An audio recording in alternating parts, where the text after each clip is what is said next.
আহ, এখানে যে ভাই প্রশ্ন করছেন, মোয়াক্কেল হাজির করেন, মোয়াক্কেল হাজির করার পরে এটা চোখ দর্পণে চোখের সামনে মোয়াক্কেল হাজির করেন। চোখ দর্পণটা হচ্ছে যে কি চোখের সামনে দৃশ্যমান করা, এটা তাকায় দেখতে পারে, চোখ খোলা অবস্থায় দেখতে পারে, অথবা কি চোখ বন্ধ অবস্থায় দেখতে পারে।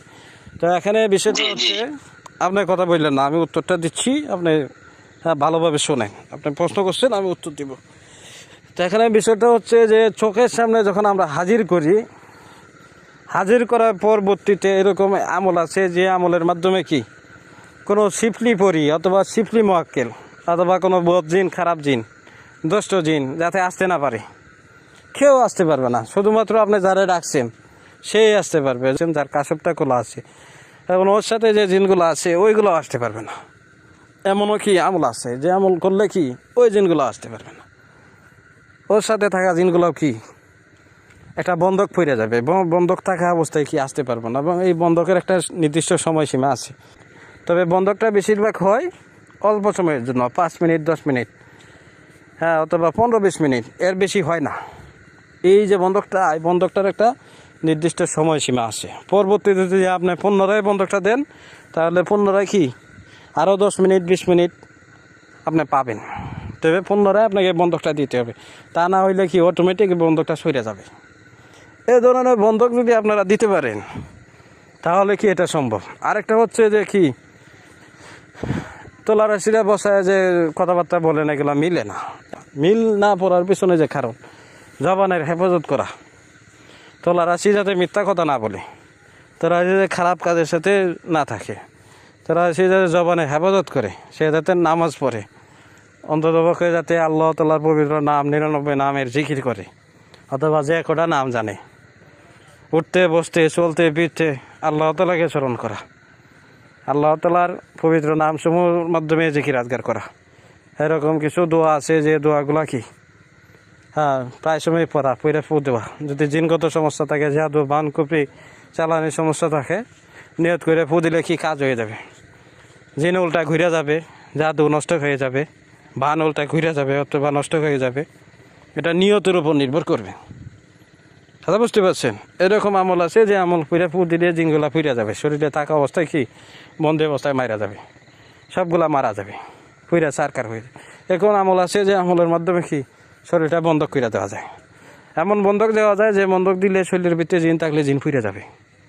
এটা চালান জিন হোক, বদ জিন হোক, খারাপ জিন হোক, যে কোনো জিন হোক, ভালো দিন হইলেও থাকতে পারবে না, ফিরে যাবে।